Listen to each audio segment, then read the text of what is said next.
Thank you, we need the exposition.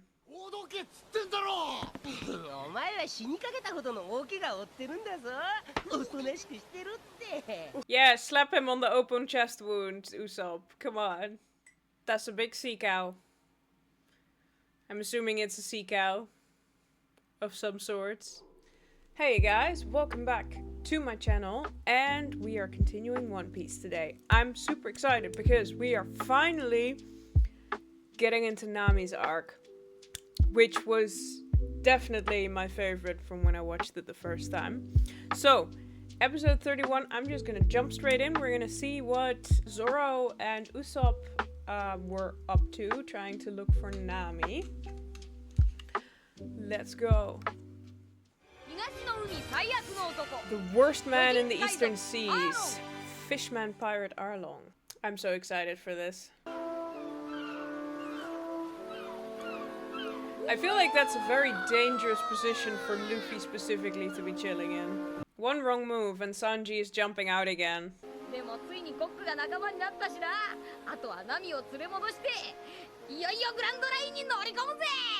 Nami-sanか。あの美しいお姿を思い出すだけで幸せになるぜ。Right. One of the lesser parts of Sanji's personality.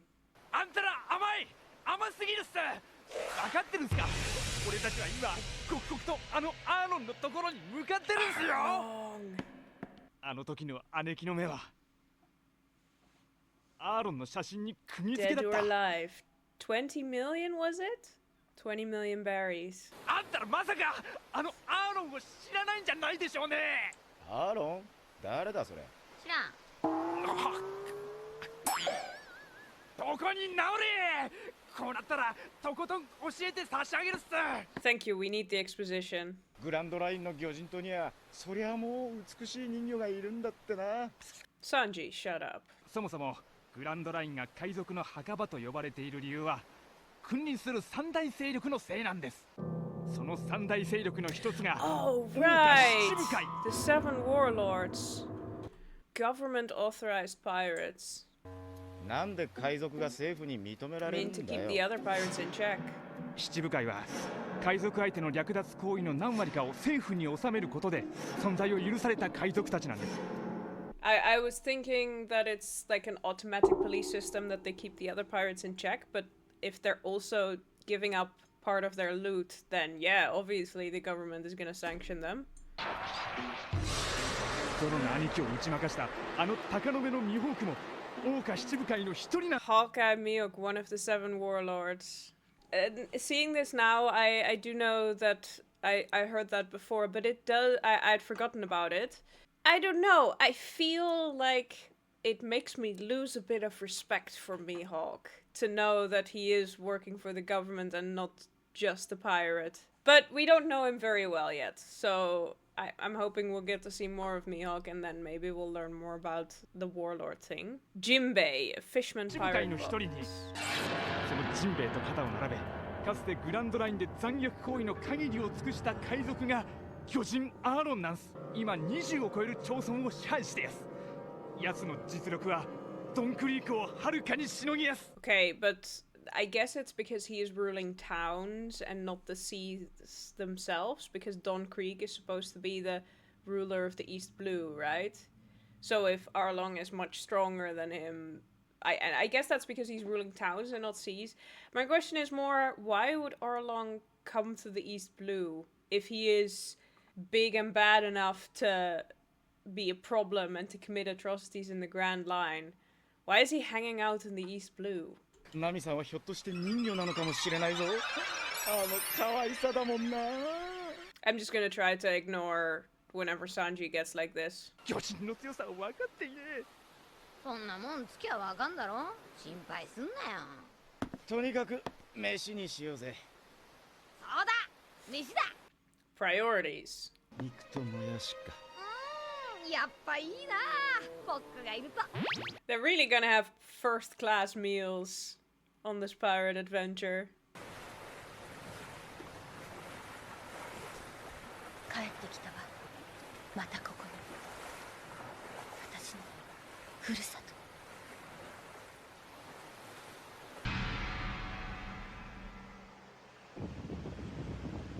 Ooh, there it is. Sir, Arlong's これ flag. が今月の分納めてくれ。アーロン君、君は波の海賊どもとはまるで頭の出来が違う。実に世渡りがうまい。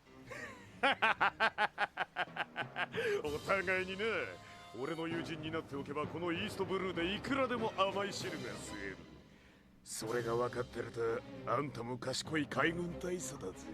Of course, we've already seen a high level of corruption with the Marines, but I think this is the most blatant corruption within the Navy so far. Well, Accent Morgan was sort of ruling a town, but he was still doing that as a Marine. He was just a really scary Marine. But this guy is straight up taking bribes from pirates. おい、大佐の帰りだ。船まで送って差し上げろ。かっこつぼんのな、送るぜ。ああ、 The designs for the different fishmen are so fun. Like, Hachi is a bit like an octopus, and Arlong looks very scary, but I like that each of the fishmen gets like a very distinct design and a distinctly different fish. Like, Arlong is the swordfish, that guy's the octopus, the other guy has like the... what are those? Are those like the tropical fish that have the very pointy snouts of sword? The one that looks very silly. But they all look very distinctive from each other, which is cool.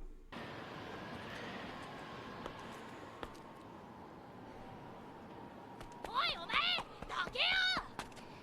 俺はアーロンを殺しに来たんだ。俺の父ちゃんはアーロンに殺されたんだ。どかないとお前だって殺すぞ。おいアーロンはあんたみたいなガキに付き合うほど暇じゃないわ。分かったら帰んな。これでせいぜい自分の身でも守るのね。 It is quite obvious immediately, of course, that she is like doing that to protect him.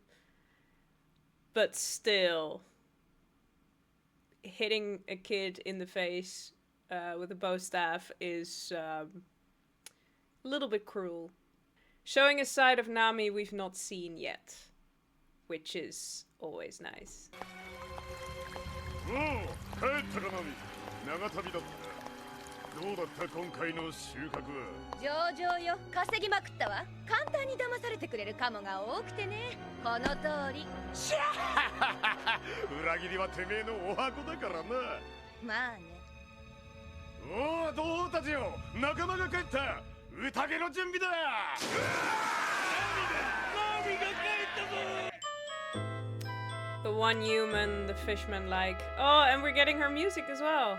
Nice. That's Zoro's music, so does that mean we're gonna be getting an update on Zoro and Usopp? Yep. まずナミの姉貴が乗っていたゴーイングメリー号がこの島に止まってるかどうか探してみましょうか。そうだな。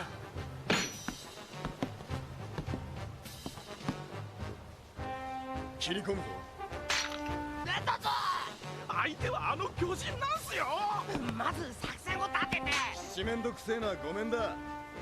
俺はルフィに Very straightforward, Zoro. Love it. 相手が誰だろうと連れ戻すまでだ。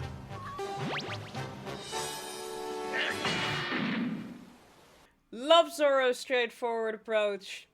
Gonna have to agree with Johnny and Usopp here. I mean... Zoro is covered in bandages. They have no idea what they're walking into. Yeah, sure, just bust straight in. I'm just gonna fetch her. Love it. I'm wondering though, does that count as Zoro losing? I'm gonna say it doesn't, because he wasn't actually fighting them. They just hit him in the back of the head. But still, depending on how you look at it, Zoro was just defeated. Again. And by Usopp and Johnny, of all people. Nah, I'm not gonna take that as defeat. ゴーイングメリーゴーだ。あんなところに。やっぱりここにいるんすね。ナミの姉貴は。 And they had to tie him up. ここはさっきのアーロンパークより東、ココヤシ村だ。 Kokoyashi Village. ほどけっつってんだろ。お前は死にかけたほどの大怪我を負ってるんだぞ。おとなしくしてるって。 Yeah, slap him on the open chest wound, Usopp. Come on. He's so pissed off.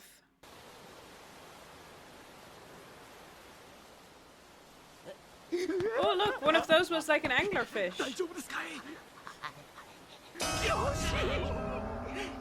全速前進。 My god, Usopp. 見てんだよ。今見たか、魚人がいたんだぞ。アーロン一味だ。怖えんだよ。悪いかこら。お前が切れんな。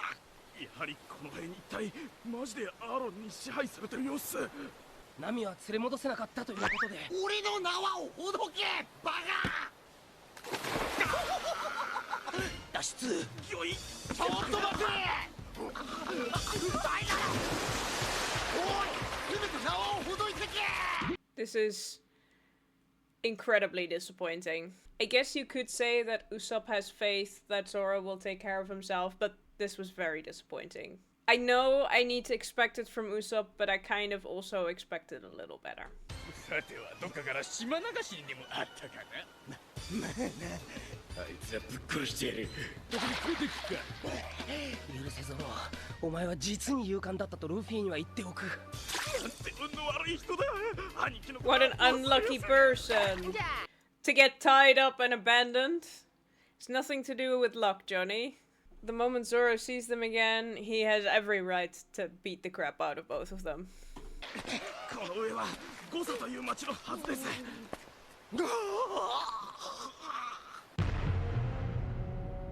Not a lot left from Gosa. Oh, the houses are upside down. 家が全部ひっくり返ってやがる。魚人たちは通常生まれながらに人間の10倍の腕力を持つと聞きます。つまりこれがグランドラインから来た者たちの実力なんでしょう。 I feel like 10-time human strength shouldn't be enough to flip a house, right? しかしなんで道までこんなに。そいつはモームって怪物の仕業だ。怪物？グランドラインからね。俺たち。お前島流しの仲間だな。ウソップの兄貴、俺はここでヨサクとルフィの兄貴を待つさ。 Johnny, you are also a coward. こういうのじゃ慣れてんだ。追いついてね。なんだ。見つけたぞ魚人。父ちゃんの敵だ。殺してやる。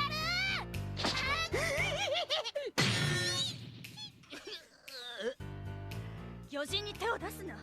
忘れたの？この町は、ゴサの町はたった一人の村人が魚人に背いたために皆殺しにあったのよ。なんだ、魚人に似てるけど人間じゃない。ギリギリで。ギリギリか。 That's nice. Isn't what's it called? Like communal punishment, I think? Isn't that technically a war crime? Arlong is committing war crimes here. I mean, I'm not surprised, but for this little boy to just jump out and attack a random fishman he sees. I mean, it's Usopp, it's not a fishman, but he thought it was.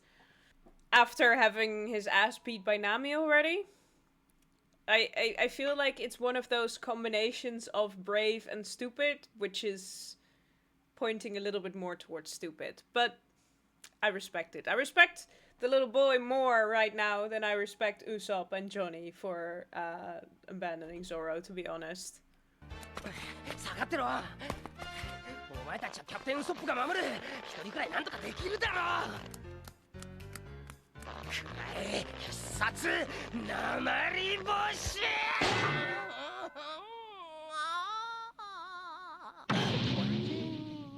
魚人に手を出せば殺されるって言ってるだろ。 She just said it. うちへ行った。あっちよ。あっちだな。早く。 Well, that was easy. I guess the fishmen are very strong, but their brains are not the biggest.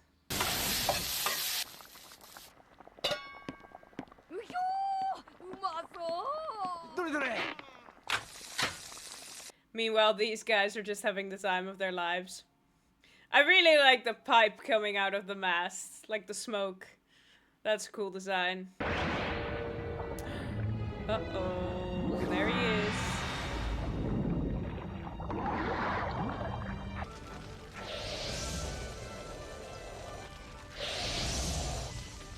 まあこんなもんでいいか。モム、飯だぞ、モム。おかしいな、あの野郎。ペコペコに腹減らしてる時間なのに、どこ行ったんだろ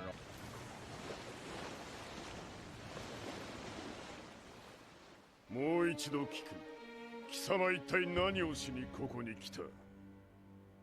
だから女一人探してるっつってんだろ、半魚野郎。一度は許すが、半魚ってのは二度と口にするな。俺たち魚人は海での呼吸能力を身につけた人間の進化系。I guess the half fish would be an insult because it implies that he's half human. そのバカみたいな説は聞き飽きたわ、アーロン。そう怖い顔するな、ナミ。お前は人間でも特別さ。我らがアロン一味の誇る有能な測量士だ。実に正確な海図を作ってくれる。あんたらとは脳みその出来が違うの。当然よ。おいナミ、測量士ってどういうことだ？ I like that since she's changed shirts, you can actually see her tattoo, but they don't show the full design yet. And they haven't really shown that you can't really see what it fully is on there, but it is already showing like, oh, she's changed shirts specifically. Now you can see the outline every now and then. なんだ、おめえの知り合いかよ。バカ言わないで。ただの獲物よ。今回はこいつからたっぷりお宝を巻き上げさせてもらったの。騙されたとも知らないでね。これがてめえの本性か。あれだけ海賊を憎んでいたのに。驚いた？すべて芝居だったの。これを見ればわかるでしょ。And there it is. そいつは。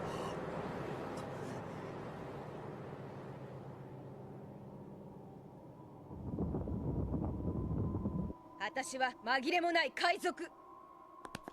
アーロン一味の幹部よ。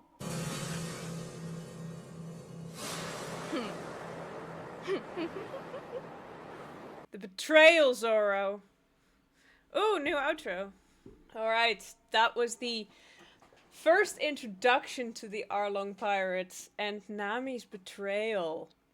I do love that we get to see a little bit of like the darker side of Nami. She has not since leaving, I think. She has not smiled sincerely a single time, and I don't think she will, to be honest, because every smile she has here is more of a smirk or like a grin, but it's not a sincere smile, while she definitely was laughing and smiling with the Straw Hat Pirates earlier. So it's really showing that whatever is going on here is very serious to her. And, well, Zoro's found out about the betrayal and seems pretty pissed off. I am, currently I am not liking Usopp and Johnny as much. I know that they're supposed to be cowardly, but I'm a little pissed off at them for abandoning Zoro like that. And I definitely think if he gets a chance, Zoro should absolutely kick their asses just a little bit in revenge for that. Because I did say that the little boy was rather stupid for attacking a pirate, but I respect, for attacking a fishman, I mean. But I respect that a little bit more than Usopp and Johnny abandoning ship. If they had just untied Zoro, they would have been fine against those three fishmen. It wouldn't even have to have gotten back to Arlong. Like, Zoro would beat them. They would probably be unconscious somewhere, and that would be that. They would still be undetected. And they wouldn't have, given up Zoro to Arlong like this. But I guess we'll see what happens. So let's move on to the next episode. Episode 32. Witch of Kokoyashi Village. Arlong's female leader.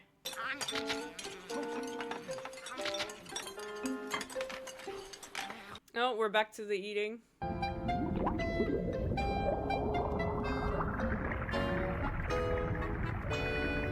Let's see what they're gonna do against Momo. もう悪かったよ。これやるから。そんなもん食えるわけねえでしょうが。犬じゃねえんすからもう。静かにしろ。でかいな。なん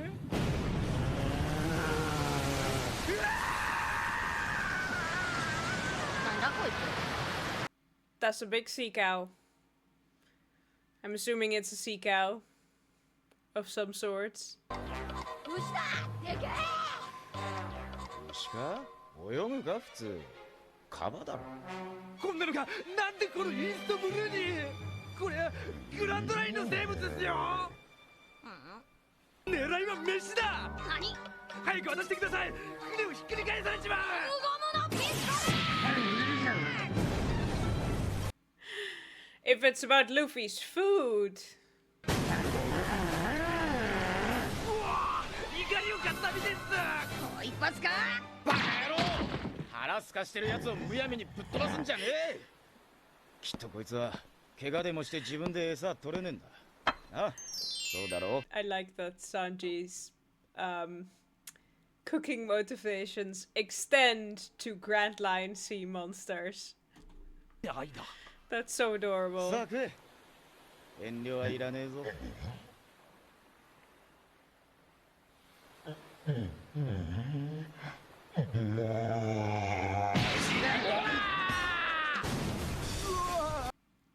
Until it doesn't?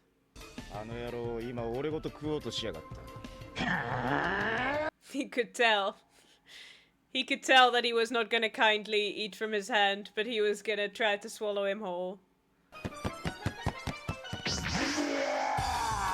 Holy shoot! Okay, cool. カバが。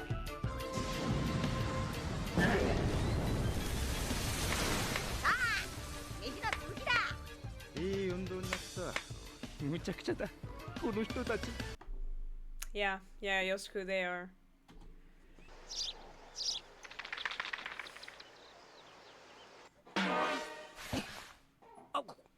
ここは。私んちだよ。え？気がついた？お前は。私は野次子。 Little foreshadowing of the grave as well. あのまま魚人に手を出してたら、あんた間違いなく殺されてたはずよ。これだからよそ者は。魚人に手を出せば殺されることくらい、あんた自身身をもって分かってるはず。十分すぎるほどね。分かってるよ。分かってるけど、あいつらは俺の父ちゃんを殺したんだ。何もかも奪って町を壊して人をいっぱい殺した。俺アーロンパークに行ったんだ。だけど一味の女に邪魔された。オラ悔しい。死んでもいいから父ちゃんの敵を取るんだ。じゃあ死ね。死ぬの覚悟でやるんなら復讐上等。私とそのアーロンパークの魔女があんたを邪魔したことで、あんたは二度命拾いしてるんだ。Cruel, but she's not wrong. 私は知ってる。遠い未来を見据えて今は死ぬより辛い生き方に耐えてる子。だからこいつみたいに真っ先に死ぬことを考えてるやつが大嫌いなの。悔しいの我慢します。どうしたらいいですか？お母さんは生きてます。心配してるよ。お母さんとこ帰んな。お前実はいいやつだな。入れ墨してるけど。偏見。I mean, if tattoos mean that you're not a nice person, guess I'm in trouble. 何よ？知ってんのか？ Know her well. 何？ナミがアーロン一味の幹部？そう。この辺りじゃ有名な話。私とナミは義兄弟なの。こがナミんち？私もナミも孤児でさ、この家で育ててもらったの。その育ての親ももう死んじゃったけど、昔は3人仲良く暮らしてたんだよ、このココヤシ村で。ナミは自分の親や村の人を裏切ってアーロン一味に加わったってことか？ She sure did. そうだったのか。俺たちはずっと騙されてたってわけだ。俺の村を守る戦いにも参加してくれたし、船の上でもあんな楽しそうに笑ってたのに。楽しそうに？あいつが？そういえば仲間が一人。Oh, really? Unlucky enough to be caught by fishmen, huh? He's doing fine. He's just pissed 私は off. 最初からあんたたちを利用してただけ。そこそこ腕も立ったし、利用し Some がいのあ decent るいいか skill, もだった says to な。Zoro. 冷血な魔女のような女さ。相手が悪かったと思って諦めるんだな。なるほどね。ま、俺はもともとこいつのことを信用してたわけじゃねえ。たとえ殺人鬼だろうと別に驚きゃしねえよ。そうと分かったらさっさと消えてくれる？目障りだから。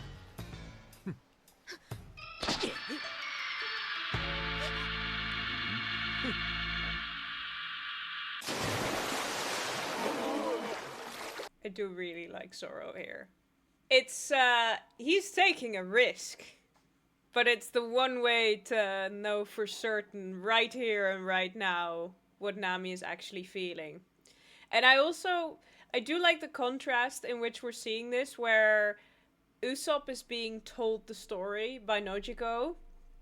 And is being told, yep, she for sure betrayed everyone. She betrayed her village. That's what happened. That's what's going on. And he is immediately like, ah, shit, man. I mean, and even after she was so happy on our ship, like, how could she do that? And then over here, Zoro is not being told quite what's going on, but he is being shown Nami with the pirates. And his response is, Nami, let's test your resolve and see if you're actually that cruel. After telling her she's a homicidal maniac, immediately putting her to the test. Zoro's what he says and what he does are very, very different.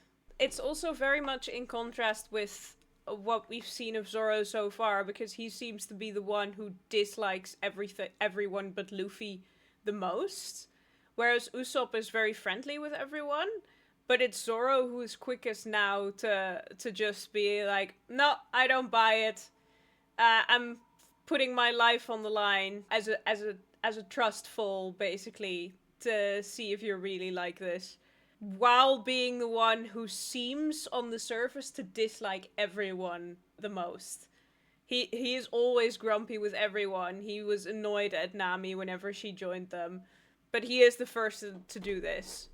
命はもっと大切にしましょうってか。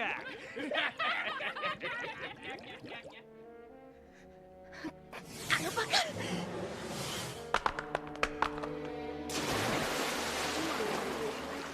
何事だよ、ナミ。何のつもりよ。てめえこそ何のつもりだよ。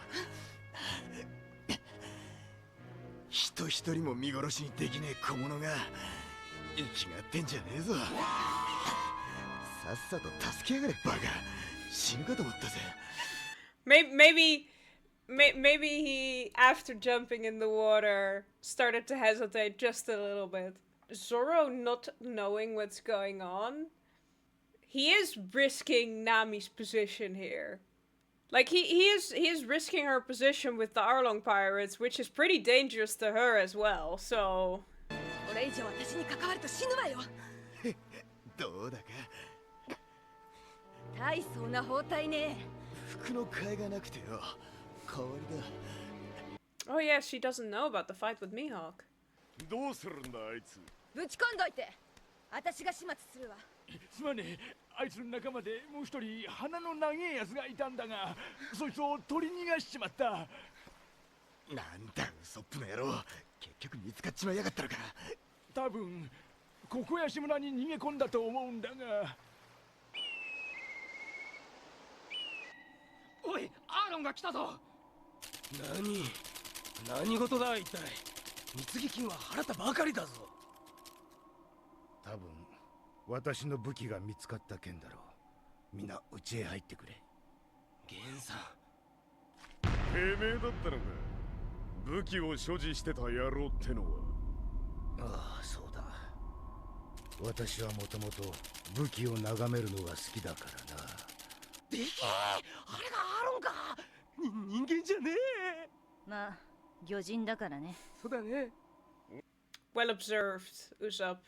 It looks like his legs are just like continuing straight to the side and he is just stuck to the house sideways. It looks very goofy. 大港町誤差は他の町や村への見せしめに消した。貢ぎ金が払えなかった失態は俺たちへの反乱を意味するからだ。おい、貢ぎ金って。その名の通り、あいつらに差し出してる金のことさ。私たちは毎月自分の命を金で買ってるの。種族主義のあいつらが人を殺すことなんか何とも思っちゃいない。 Racist fish. てめえらの貢ぎ金はやがてこのイーストブルーを治めるアーロン帝国の礎となるんだ。I guess my question I asked before, like, why is he in the East Blue if he is a big enough guy to be a danger in the Grand Line? Maybe it's just because, well, he wants to establish an empire, and the East Blue is the easiest place for him to do that since it's the weakest of the oceans. I guess that would make sense if that's just it. Because even as a big guy in the Grand Line, establishing an empire is a big feat. So taking the weakest of the seas is probably your best place to start.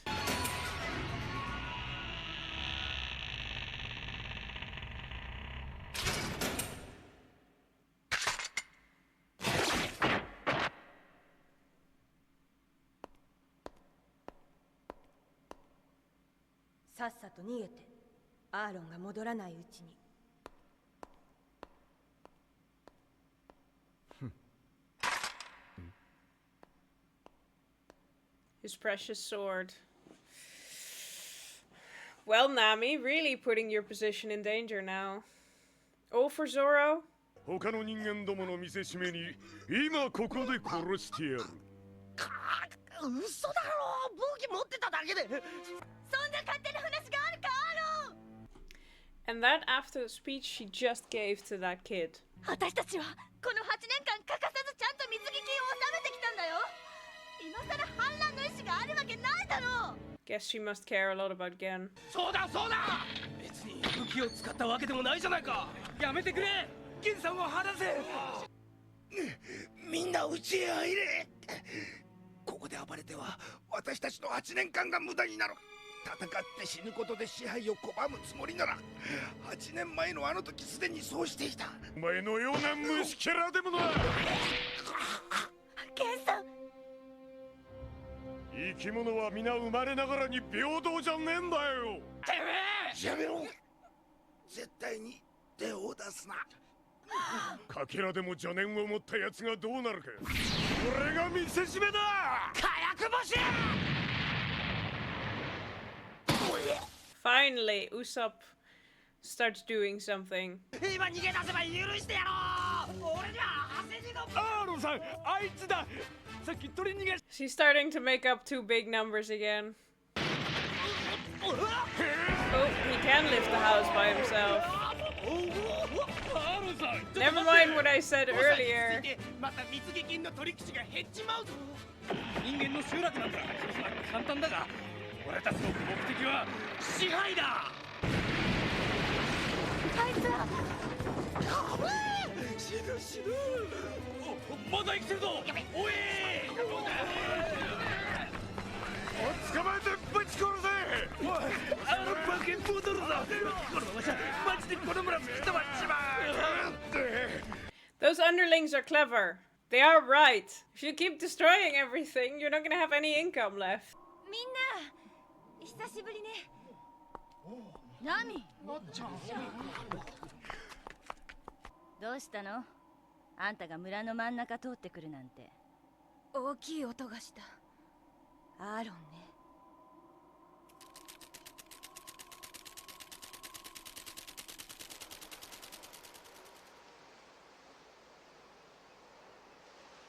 あと700万ベリー、お金で全てことが運ぶから。あいつとの約束までもう少し。何が何でも1億ベリー稼いで、私はこの村を買うの。逃げろなんて言われても俺はここ以外目的がねえんだよな。あの女連れ戻すってのがルフィとの約束だしな。さてどうしたもんかね。面倒なことになってきたぜ。やっほー、はえはえ。ルフィの兄貴見えました。アーロンパーク行けー、アーロンパーク。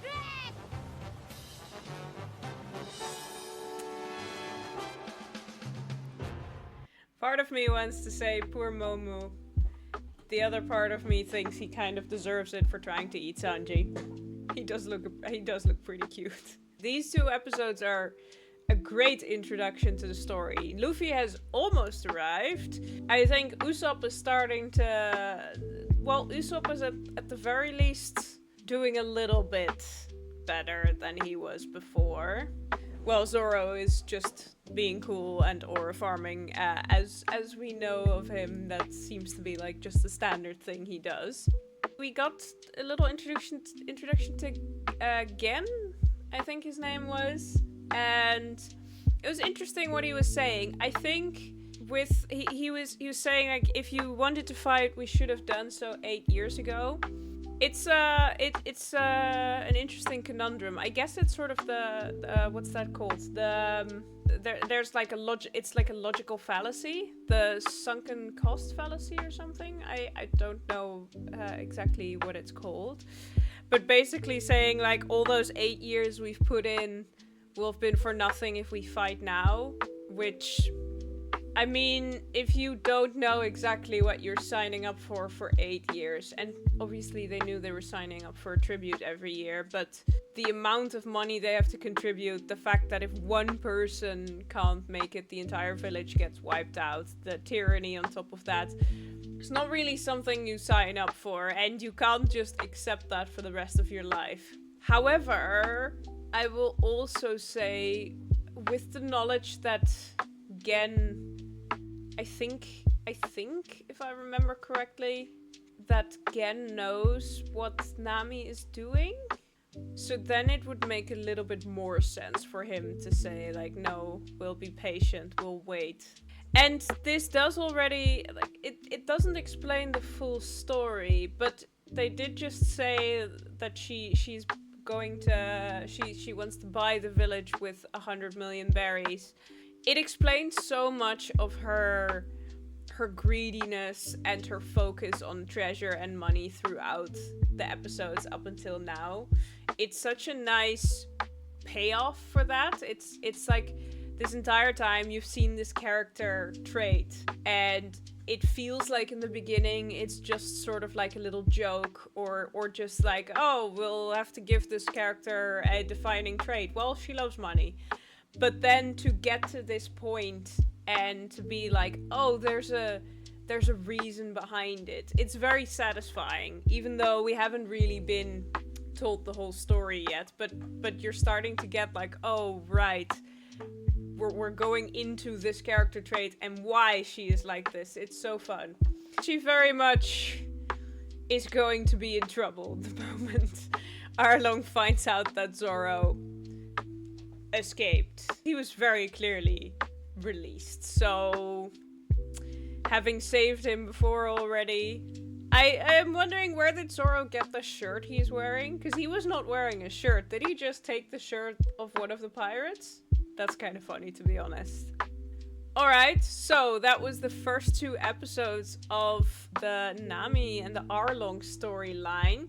next week we will continue. So if you like this video, leave a like, comment, and subscribe if you want to join with my One Piece adventure. And I'll see you guys next week. Bye!